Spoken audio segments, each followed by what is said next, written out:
오늘 저에게 주신 하나님의 말씀은 구약성경 창세기 32장 28절 말씀입니다. 함께 봉독하겠습니다. 그가 이르되 내 이름을 다시는 야곱이라 부를 것이 아니요 이스라엘이라 부를 것이니 이는 네가 하나님과 및 사람들과 겨루어 이겼음이니라. 아멘.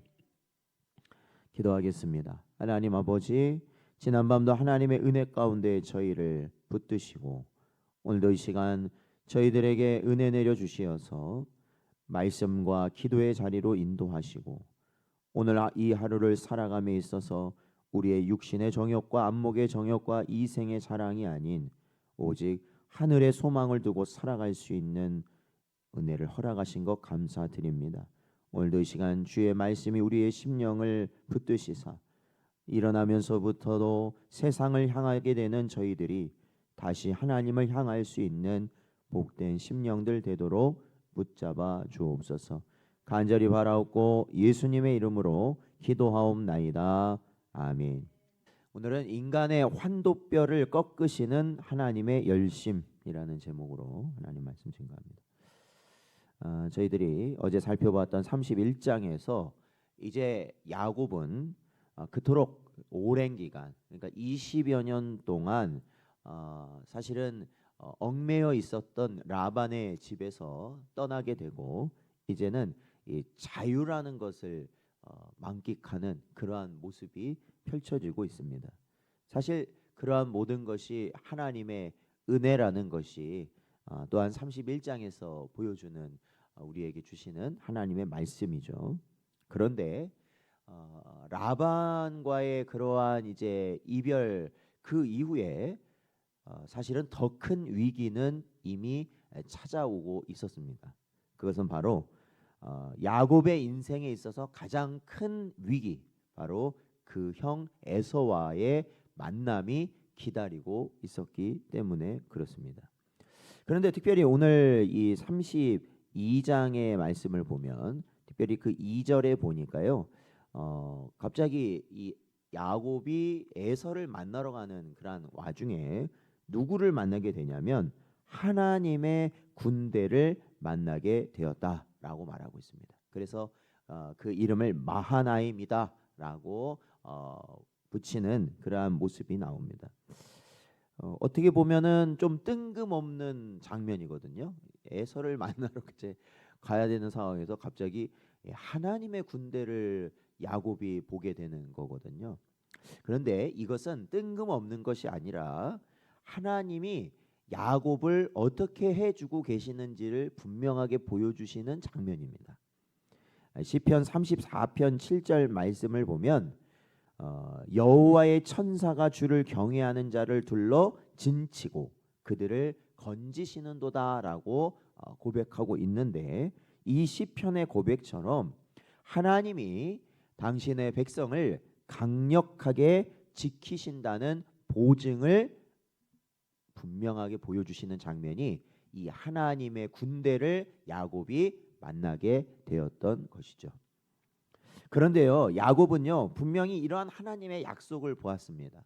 여러분, 이 하나님의 이 천군 천사가 나를 이렇게 지키고 있다라는 걸 보는 것이 아무나 가능한 게 아니잖아요, 사실. 그리고 그러한 모습을 보았다면 오히려 내 마음에 두려움이 있다가도, 그렇죠, 이 정말로 하나님이 주신 그 담대함이 일어나게 될 거 아니겠습니까? 그럼에도 야곱은요 그러한 것을 보았음에도 여전히 어떠한 방식으로 이 일을 해결하려고 하냐면 사람의 방식으로 해결하려고 해요. 그러니까 어제도 말씀드렸지만 우리가 무엇을 보았다고 해서 그게 중요한 의미를 갖고 있지는 않습니다. 왜냐하면 보든지 안 보든지 그 일을 이루시는 분은 결국 하나님이세요. 사람이 얼마나 이렇게 죄인이냐면 지금 당장 하나님이 살려줘도요 결국엔 하나님 위해서 평생 살 것 같습니까? 안 삽니다. 그 다음 날부터 또 자기 인생 살아가는 거예요. 그게 인생이기 때문에 하나님이 하신다라는 것을 보여줍니다. 그래서 야곱은요 또 자기 나름대로 이 일을 준비하죠. 그래서 자신이 이 라반의 집에서 얻은 많은 재물들, 그것을 두 때로 나누어서 먼저는 예물을 먼저 이 에서 형을 만나게 해가지고요. 그 마음을, 왜냐하면 돈 앞에 장사 없다고. 그렇죠.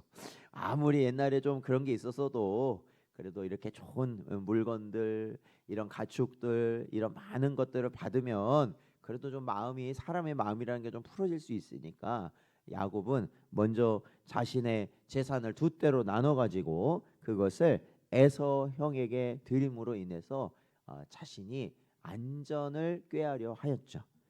이것이 바로 인간의 모습이라는 겁니다. 하나님의 은혜를 경험하고도 이 결정적 위기의 순간이 다가오게 되면요, 결국에는 누구 말을 하느냐? 하나님 말씀 안 해. 다 자기 꾀, 자기 수단, 자기 경험. 그렇죠. 그러니까 저희들도 그렇잖아요.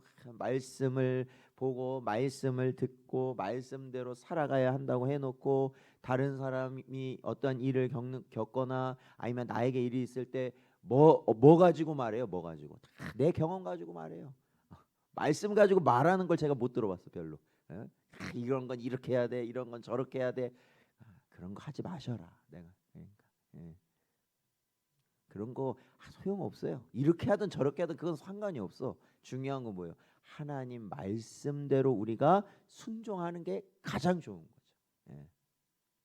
자꾸 내 생각을 말하고 내 그거를 이 분별 없이 말하잖아요. 그러면 그것이 뭐야? 나뿐만 아니라 다른 이에게도 그것이 죄를 범하게 되는 기회를 제공한다라는 거예요.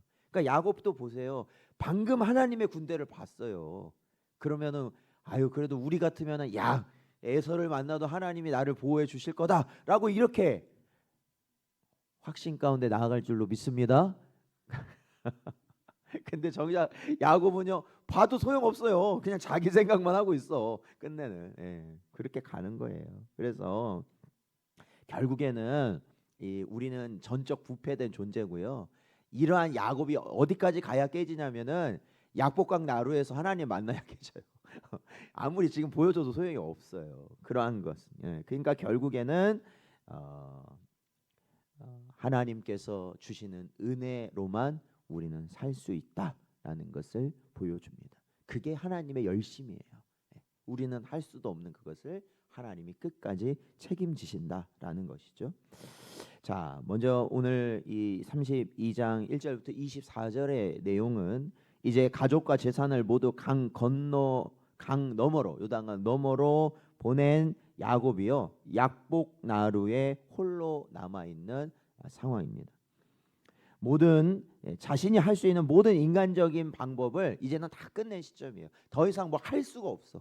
이제 뭐 인간의 꾀를 낸다고 해도 이제 더 이상 아무것도 할 수 없는 처지였어요. 예. 하나님은 바로 때로 우리의 인생에 있어서 우리가 의지하던 사람이나 물질이라는 병풍을 다 치우시고 오직 하나님과 단둘이 마주하게 하신다라는 거예요. 예. 네가 할 수 있는 거 다 해봐라. 예, 다 해. 예. 하나님은 그냥 기다리고 계세요. 그래서 하는 것까지 다 해요. 그래서 뭐 더 이상 아무것도 할 수 없다라는 것을 느끼고 있을 때, 그때 하나님은 찾아오신다라는 거예요. 예레미야서 32장 27절 말씀을 보면 나는 여호와요 모든 육체의 하나님이라 내게 할 수 없는 일이 있겠느냐 말씀하십니다. 그렇죠? 하나님이 능치 못하신 일이 어디에 있겠습니까? 그렇습니다. 하나님은 우리의 시선을 하나님 자신에게 돌리길 원하시는 겁니다. 야곱이 홀로 남았을 때 어떤 사람이 나타나 밤새도록 씨름을 하는 장면이 나타납니다. 굉장히 유명한 장면이잖아요. 이는 야곱이 하나님께 매달린 것이 아니에요. 사실은 막 야곱이요, 예? 힘이 좋고 그냥 야곱이 너무 간절하고 막 그게 주 원인이 돼서 밤새도록 그 사람을 붙들고 있었던 것이 아니죠. 하나님께서 야곱을 굴복시키시기 위해서 찾아오셨고 바로 이러한 것을 우리는 하나님의 불가항력적 은혜다라고 말하고 있는 거예요. 여러분, 우리가 그 씨름의 장면을 보면은 뭐 그렇게 우리가 하나님을 막 붙들고 막 기도해야 된다. 맞아요. 간절히 기도해야 되는 거 맞아요. 근데 그보다 더 중요한 게 있어요. 하나님이 힘이 약해서 야곱에게 붙들려 있는 게 아니잖아요. 그걸 먼저 생각해야죠. 그죠? 간혹 보면은 이런 거 있어요. 아버지하고 아들이요, 이렇게 어린 아들을 데리고요, 막 씨름을 하는, 그 이렇게 놀 때 있잖아요. 그러다가 아버지가요, 막 이제 그 아들하고 막 이렇게 씨름하다가 아버지가 넘어집니다. 그러면서 아들이 말해, 이겼다, 이렇게 말을 해요. 진짜 걔가 이긴 거예요? 어? 아버지가 걔를 기쁘게 하기 위해서 놀아주니까 그렇게 되는 거예요. 예? 그 자체가. 그러지 않으면 그냥 한 손으로도 떨쳐도 나가는 거예요. 그렇죠? 옳은 거 아닌데. 그런데 하나님과 사람이면 이거는 뭐 말도 안 되는 거예요. 그러니까 이거는 결국에는 이 야복강 나루에서 야곱이 결국에는 씨름을, 끈질기게 해가지고 이기게 되는 이 장면은 결국 누가 이기게 하시는 거예요? 하나님이 이기게 하시는 거예요. 왜 그렇습니까? 야곱이 약속된 하나님의 사람이기 때문에 그래요. 하나님이 택한 자기 때문에 하나님께서 그렇게 하셨다라는 거예요. 심지어는 야곱이 이겼다라고까지 말씀해 주시는 거예요. 그게 바로 하나님이십니다. 씨름이 계속될 때요, 25절에서 26절을 보니까 하나님께서 야곱의 환도뼈, 그러니까 오늘날로 말하면 우리 고관절이잖아요. 우리 고관절 여기 뼈가 어떻게 돼요? 골절되거나 다치게 되면은 온몸이 못 움직이잖아요. 그러니까 이 환도뼈를 하나님이 치셨어요. 그러니까 그 뼈가 어긋나 버렸습니다. 그러니까 결국 이 환도뼈라는 것은 사람의 힘과 생명력의 근원이거든요. 하나님께서는 야곱이 20년 동안 의지해온 인간 야곱의 기력을 어떻게 해요? 그 자리에서 꺾어버리십니다. 이제는 너의 힘으로 살 것이 아니라 누구 힘으로 살아라는 거예요? 하나님의 힘으로 살아라. 그렇기 때문에 우리 장로교 신앙에서요, 고난이라는 것이 찾아올 때 보통 우리가 고난이라고 여기는 것들은 어떤 것들이 고난이라고 여겨지냐면 내가 갖고 있는 환도뼈가 꺾어지는 순간이거든요. 그러니까 내 힘을 쓸 수 없는 그 순간이 오는 게 고난이거든요, 사실은. 어쩔 수 없는 그 순간, 그죠? 그게 고난이죠. 그러나 우리의 신앙은 그 고난이 우리를 멸망시키기 위해서 하나님이 허락하신 거냐? 아니라는 거예요. 오로지 누구만을 의지하게 만드는 겁니까? 하나님만을 의지하게 만드시는 거예요. 믿으십니까? 바로 그것이, 그래서 고난이 은혜라고 말을 하는 것이고 그 고난이 우리에게 주신 하나님의 복이다라고 말할 수 있는 것입니다. 시편 119편 67절 말씀을 보면 고난 당하기 전에는 내가 그릇 행하였더니 이제는 주의 말씀을 지키나이다라고 고백하고 있어요. 고난이 없을 때는 하나님 없이 그냥 살았어요. 그러나 이 고난이 찾아왔을 때, 그러니까 내 의지하던, 내가 가지고 있었던 나의 환도뼈가 꺾어져 버리니까 그때가 돼서야 누구를 바라봐요? 하나님 바라보고 하나님 말씀 순종하게 되었다는 거죠. 즉 야곱의 환도뼈가 꺾인 것은 그가 비로소 자신의 무능을 깨닫고 하나님을 붙들게 되는 영적 전환점이 되었다라는 것입니다. 이제 야곱은 힘으로 씨름하는 것이 아니라 절뚝거리면서, 여러분 아니 환도뼈가 멀쩡할 때도 이게 사실은 힘들었을 텐데 이게 꺾어졌을 때는 어떤 상태겠어요? 다리에 힘을 못 쓰니까 어떤 상태겠어요? 그냥 매달려 있는 겁니다. 이거는 다리는 다 풀려져 있고 그냥 매달려 있는 거예요. 그 장애를 가진 분들 중에 이 허리 밑으로 못 쓰시는 분들 있잖아요. 그분들이 휠체어를 탈 때나 이런 모습 보면 어떻게 타세요? 오로지 팔로 그냥 거의 매달리다시피 하셔서 끌면서 타시잖아요. 그러니까 마치 야곱은 지금 어떤 상태라는 거예요? 그냥 매달려 있는 거예요. 이거는 뭐 씨름은 이거 뭐고 이거는 뭐 그냥 매달려 있어요. 매달린다는 건 결국 하나님의 자비와 긍휼을 구할 수밖에 없는 처지가 되어 있었던 상태였습니다. 27절에서 32절 보면 하나님은 야곱에게 이름을 물으십니다. 야곱은 자신의 정체성, 뭐예요? 저는 야곱입니다라고 얘기를 해요. 야곱이라는 말 자체가 뭐예요? 속이는 자, 사기꾼이라는 말이에요. 저는 속이는 자였고 사기꾼이었습니다. 저는 죄인이었습니다 라고 고백을 합니다. 그랬을 때 하나님은 새 이름을 주시죠. 28절에 보니까 내 이름을 다시는 야곱이라 부를 것이 아니요 무엇이라 이제는 부른다는 거예요? 이스라엘이라 부를 것이다. 그러니까 어제도 제가 잠깐 이름에 대해서 말하면서 설명드렸지만 이름이 바뀐다라는 것은 존재가 바뀌었다는 거예요. 새 사람이 되었다는 거죠.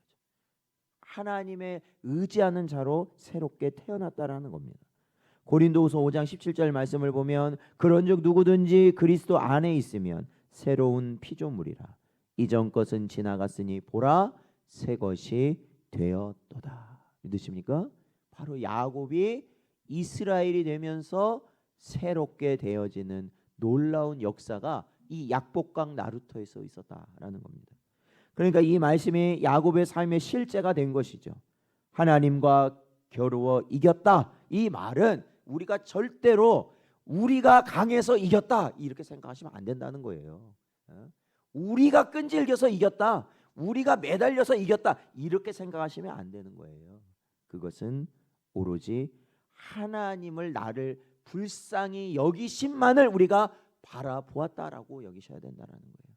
하나님의 긍휼이 아니시라면, 하나님의 자비가 아니시라면 우리는 아무것도 할 수 없는데, 우리가 하나님의 자비와 긍휼을 바라보면서 하나님께 매달려서 있을 때 하나님은 우리에게 어떻게 해주신다는 거예요? 기쁘게 져주신다는 거예요. 기쁘게 져주신다. 기쁘게 여겨주신다는 거죠. 그러니까 우리를 받아주신다. 사랑하는 성도 여러분, 그러한 은혜 가운데 살아가는 여러분 되시기를 축원드립니다. 야곱은 환도뼈가 어긋나 몸을 절뚝거리며 야복강을 떠납니다. 그러니까 결국 어떻게 해요? 에서가 눈앞에 있는데 더더욱이나 이제는 어떤 상태예요? 그 육신도 온전치 못해져 버렸어요. 아무 힘이 없는 거예요. 이제 아무 힘이. 그러나 그 육신은 그 어느 때보다 약해졌을지 모르지만 그 영혼은 그 어느 때보다 강하여졌다. 맞습니까? 우리도 마찬가지예요. 우리도 우리의 육신은 어느 때보다 약해져 갈 겁니다. 우리의 육신이 매일같이 약해져 가지 매일같이 강해져 갈 수는 없잖아요. 맞잖아요. 그러나 우리 믿는 자들은 어떻다고요? 우리의 영혼은 날마다 강하여 질 줄로 믿습니다. 그래서요, 성경은 그가 분이엘을 지날 때 해가 돋았더라 이렇게 말하고 있습니다. 이는 단순히 자연의 일출을 말하는 것이 아니라 이제는 어떻다는 거예요? 하나님의 얼굴을 봐야겠다. 이게 분이엘이 하나님의 얼굴이잖아요. 여기서 하나님의 얼굴을 배웠다라는 그것, 즉 이곳에서 야곱의 인생을 짓누르던 어둠의 통치가 끝나고 이제 어둠은 물러가고 이제는 하나님의 얼굴빛이 비치는 은혜의 통치가 시작되었음을 선포하고 있다는 거죠. 그러니까 어제도 제가 말씀드렸죠. 원래는 사탄과 사망의 종이었더니 이제는 누구의 종으로 바뀌었어요? 하나님의 종으로 바뀌었다라는 것이에요. 사랑하는 성도 여러분, 하나님은 오늘 우리에게도 찾아오십니다. 그리고 우리의 고집스러운 환도뼈를 치실 때가 있다라는 거죠. 우리도 그 환도뼈를 갖고 있거든요. 우리의 힘으로 하려는 환도뼈를 갖고 있단 말입니다. 그러나 그것을 하나님이 치실 때 그것이 고통스럽고 너무나도 힘들 수 있겠지만 그때 원망하기보다는 하나님이 나를 야곱에서 이스라엘로 빚으신다는 것을 깨닫는 여러분 되시기 바랍니다. 그리고 그것이야말로 하나님께서 나를 복된 자로 하나님의 자녀로 세우시려는 하나님의 열심이시다라는 것이죠. 시편 118편 6절 말씀을 보면 여호와는 내 편이시라 내가 두려워하지 아니하리니 사람이 내게 어찌할까라고 말하고 있습니다. 하나님이 내 편이시면 두려워할 것이 있습니까? 없습니까? 없어요. 두려워할 게 없습니다. 오늘도 이러한 믿음으로 야곱처럼 주의 옷자락을 붙들고 필사적으로 하나님의 복을 구할 수 있는 영적 이스라엘로서 살아가는 복된 여러분 되시기를 주의 이름으로 축원드립니다.